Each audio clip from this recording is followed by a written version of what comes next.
welcome to my channel. My name is Ajane for those of you who are new, and today I'm going to be talking about starting as a medical social worker. Are you nervous? Are you scared? Do you not think you're qualified? We're going to kind of dive a little bit on the surface of what you can do in order to best prepare yourself for working in a medical setting or a hospital setting. And I hope that you guys enjoyed the video. Please make sure that you're subscribed for more social work content, more professional content.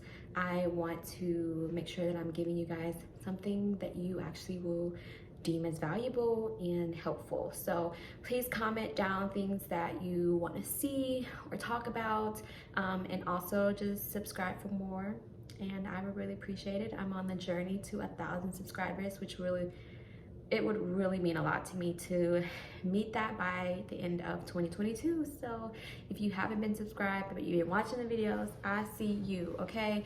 Please join us. I post every Wednesday and Saturday. Wednesdays are more professional social work content, and then Saturdays are more lifestyle travel content. So let's get into it. So today I'm going to be focusing on some advice that I gave a subscriber, a watcher. I don't really know if you subscribe or not, but I wanted to just kind of go more into this. So I got this question. It says, I came across your video. It was very helpful and insightful. Thank you. And this was the hospital social worker Q&A that I did. Check that out. It'll be in the cards above.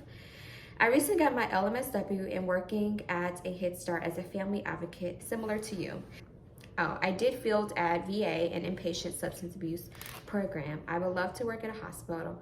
Although I have some experience, I'm nervous that I wouldn't be a good fit or know what I'm doing, regardless of my field and experience. I'm mainly nervous to apply everything. Did you feel this way as well? How did you overcome this? And how would you recommend anything to overcome this? And would you recommend anything to overcome this? And I get a lot of questions about like some things similar to this. Was I nervous?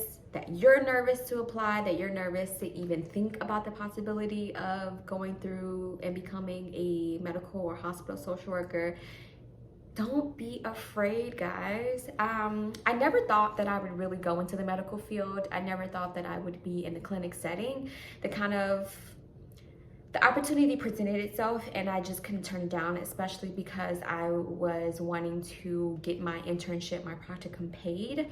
And so when the opportunity presented itself, I was just like, this is what I prayed for, this is what I asked for. So I'm just gonna go in with open, eyes, open heart, open mind, and just take in and soak in as much experience as I can. And what I would suggest for those of you who are wanting to explore the medical field, maybe you're in another population or field in the social work profession and you're wanting to venture into the medical field, but you're like, I have no medical background, I don't really know anything. I didn't either. Granted, for this specific position that I'm in, I had a lot of experience, but that was due to my practicums that I originally went in for my undergrad and my master's. And so I was just kind of like a perfect fit for the job, especially with my experience working as a family social worker at a Head Start program. So I kind of just like, I was too good to pass up. And that's not me being cocky, that's me being confident in my skills, because although I didn't know everything that I needed to know, or I didn't have my license at the time, I was passionate about substance use and I had experience. So what I want to talk about is not letting your fear get in the way of a potential great opportunity or a great job or great professional advancement for you, because fear will always hold you back. That is the purpose of fear. But if you have confidence in yourself, in your skills, in your capability, in your education, then go for it. You're going to get rejections here and there, but as long as you shoot your shot, you never know if you're gonna actually make it. So my advice to you guys is to apply for those jobs that you don't think you're qualified for, to apply for those jobs that you don't think that they'll even take a look at your application. Just do it, because you never know. You never know that sometimes a job doesn't need exactly everybody who can tick off all of the tasks or past experiences. but they need someone with your personality. They need someone with your passion, with your willingness to grow, and your willingness to work with others. And so sometimes it's because the person before you in this job, they had all the qualifications, they met all the marks, but they weren't you. So the job ultimately was not really theirs. So you have to take in what you can bring to the table and put that forth. And like I said, you never know if this could be a great opportunity or a great advancement professionally for you if you don't try. I'm one of those people that I'm confident now in my skills, in my ability, in my education. I've put in work throughout these years since graduating in 2016, and I now value the importance of interviewing the company. I don't see interviews as a way of them interviewing me, because I know me, I know what I'm capable of, I know my education, I know how to handle certain situations. I am experienced in substance use and family, and I'm experiencing myself. And so I know that although things initially might be hard or difficult or challenging, I'm not afraid to ask questions. I'm not afraid to seek further help in education, to learn more things about the field or the population or the job or the company that I'll be working with. And so I think that that carries on a lot of what I can offer and what people see when they interview me. And I'm very confident in myself. It's me interviewing you. What can you offer me? Because I already went to school. You didn't help me do that. My clients love me, most of them. You didn't help me do that. So it's you being passionate, you being confident in yourself. Like, I can't even explain. And I know that this comes with time, but I'm more confident in my professional skills than you can't tell me. You can't tell me. You can't tell me. I am confident in myself professionally more than probably personally. Like, I think that I would be more nervous going on a date than going on an interview. And that's just me being real and honest. Like, I want to stress the importance of just having super confidence in yourself and take the opportunity to get to know the company while you're in an interview. And they love that. They love that you want to learn more. They want to know. They love that you're interested, that you're inquisitive. It's natural to interview also the company. So I think that that's a tool that you should take in going into the interview process, is to be like, okay, I'm me. I can only offer me and the me that I am right now, and I can only sell them the potential that I see in myself. And so I'm not selling it at a discounted price. Like, you get what you get. Like, I'm not going to say that I'm this amazing person that I have, everything figured out and I have nothing else to learn, because that's not true. Everybody has everything else to learn. Everybody has things to learn, and you have to grow and develop and be willing and open to new experiences and new challenges, and make sure that you make that known to them. So I'll read what I actually wrote. It says, well, I get nervous whenever I start a new job, like the first day up until I feel comfortable, which at the hospital took about 9 months.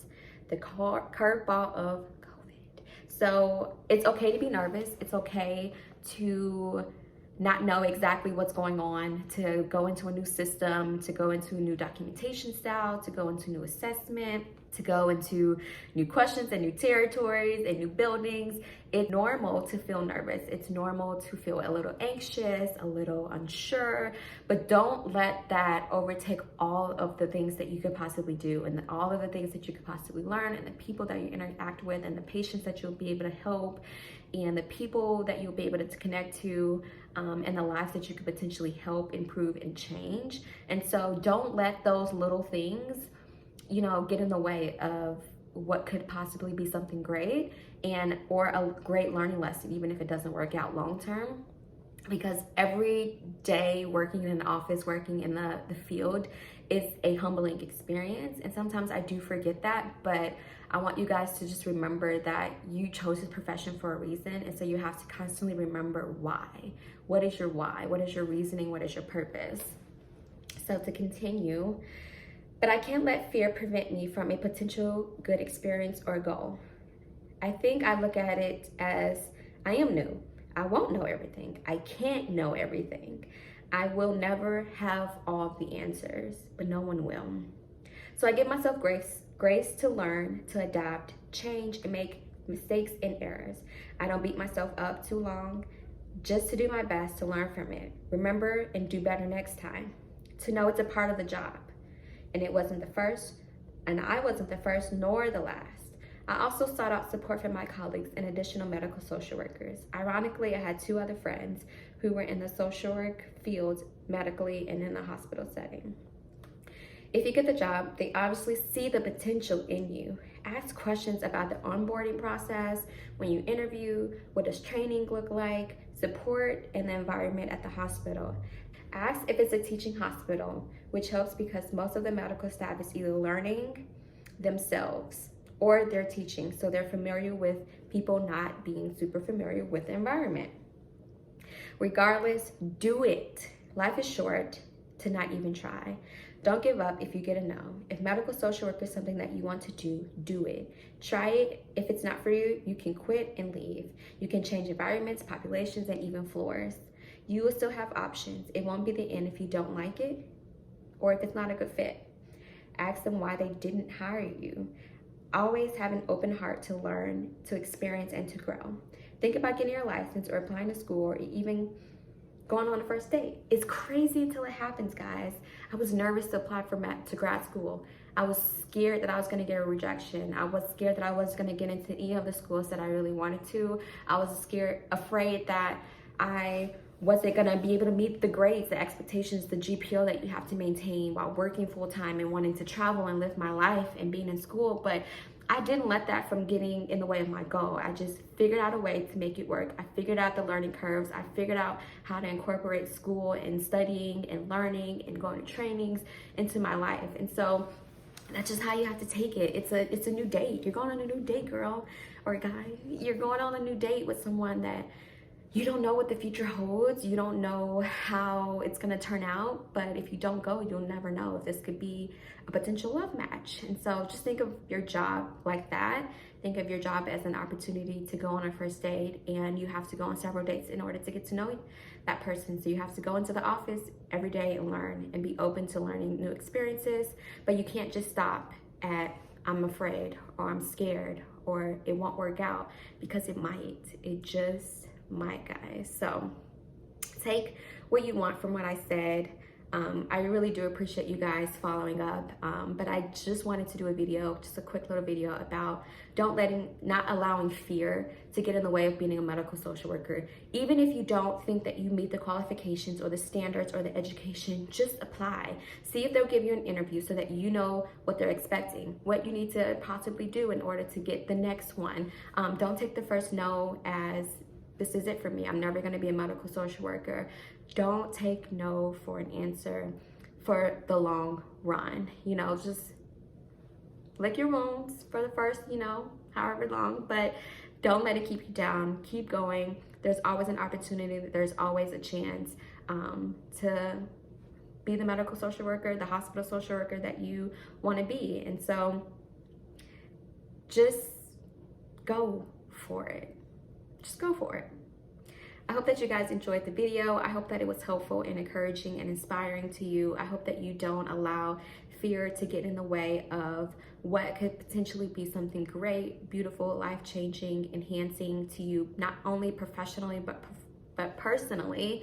And I wish you guys the best in all that you do. If you have additional questions or if you are afraid and you need some extra encouragement, I'm more than happy to give it to you.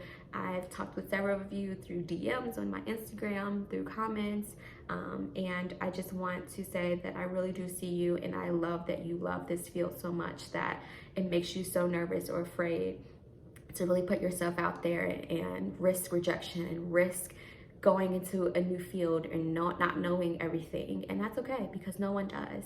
No one knows everything, and I don't know everything. I'm still learning in my job. I very much am still learning. new things, new ways to incorporate what I've learned in my undergrad, in my master's, in trainings. I still don't know how to do certain aspects of my job very well, but it doesn't stop me from going in each day and giving it my best shot. And also, I'm not afraid to ask questions. So ask questions, guys, and take each day as it is. So get out there, apply for that job. Yes, you, the one who's been thinking about doing it, do it. Apply for the job, go through the interview if they give you one, and keep applying. Keep applying. Look under clinic social workers, look under hospital social workers, veteran social workers, look under like primary care social worker. Like, it might not be under social worker, it might be under something else, but keep looking. Don't let task and education and work history and experience stop you. Just apply and see what happens. I was someone who was not truly a candidate. I didn't meet the qualifications, but once I went through the interview, once I spoke with them and they were able to break down my resume with me, they were like, we need this girl. I didn't have a license. I just got out of grad school. I only had one other professional job before then. And look at me now, you know? So let's just keep going. Let's live a life without a whole bunch of fear. It's normal to have anxiousness and fear associated with starting something new or doing something that you really have always dreamt, but we can't let fear keep us from our goals and our dreams. So I'll talk to you guys next week, and thanks for watching. Bye.